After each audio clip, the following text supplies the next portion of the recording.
വണക്കം മക്കളെ, ഇന്ന് നമ്മൾ പോകുന്നത് സരോജിനി മാർക്കറ്റിലേക്കാണ് ഷോപ്പിംഗ് ചെയ്യാൻ. അപ്പം നമ്മൾ അതിരാവിലെ ഡ്രസ്സ് മാറി നമ്മൾ നേരെ സരോജിനിയിലെത്തി. ഒരു സൈഡിൽ നിന്ന് സാധനങ്ങൾ വരാൻ തുടങ്ങി. ഇതിന്റെ കാരണം വേറെയൊന്നുമല്ല,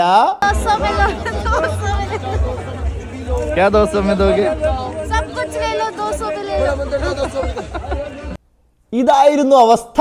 ഞങ്ങൾ ഓരോ ഡ്രസ്സുകളുമായി പറക്കി എണ്ണിപ്പറക്കി നമ്മൾ ഓൾമോസ്റ്റ് കടകാരിയാക്കി ഗൈസ്. ഷോപ്പിംഗ് കഴിയും തോറും ഞങ്ങൾക്ക് ഷോപ്പിംഗിന്റെ ഒരു ഗ്രിപ്പ് കിട്ടി.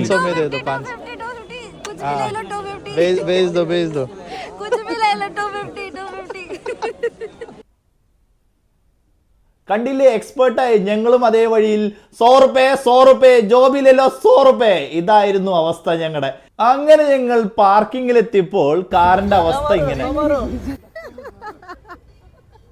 ഞാൻ ആ ചേട്ടനോട് മലയാളത്തിലല്ല ഹിന്ദിയിൽ ചോദിച്ചു, ഇത് മറച്ചിട്ടിട്ട് ഞാൻ പിന്നെ കയറിയാൽ മതിയോ എന്നൊക്കെ. അങ്ങനെ ഞങ്ങൾ ആ പരിപാടി തീർത്ത് വിശപ്പ് മാറ്റാൻ നേരെ ചെന്നത് ഹൽദിറാം 2 ചാട്ട് കഴിക്കാന്ന് പറയുന്ന ആൾക്കാർ 4 ചാട്ടും അനാവശ്യത്തിന് ചോലാബൊട്ടൂരിയും കഴിച്ച് കഴിക്കാൻ പറ്റാത്ത സാധനം കുത്തി കയറ്റി ഞങ്ങൾ വീട്ടില്. ഇങ്ങനെ ഞാൻ കുഞ്ഞിക്കുഞ്ഞിനെ പോലെ എത്തി. അയ്യോ, അടുത്തൊരു കൊച്ചു സ്റ്റോറി വേറെ വരയ്ക്കും. സന്ദിപ്പോം.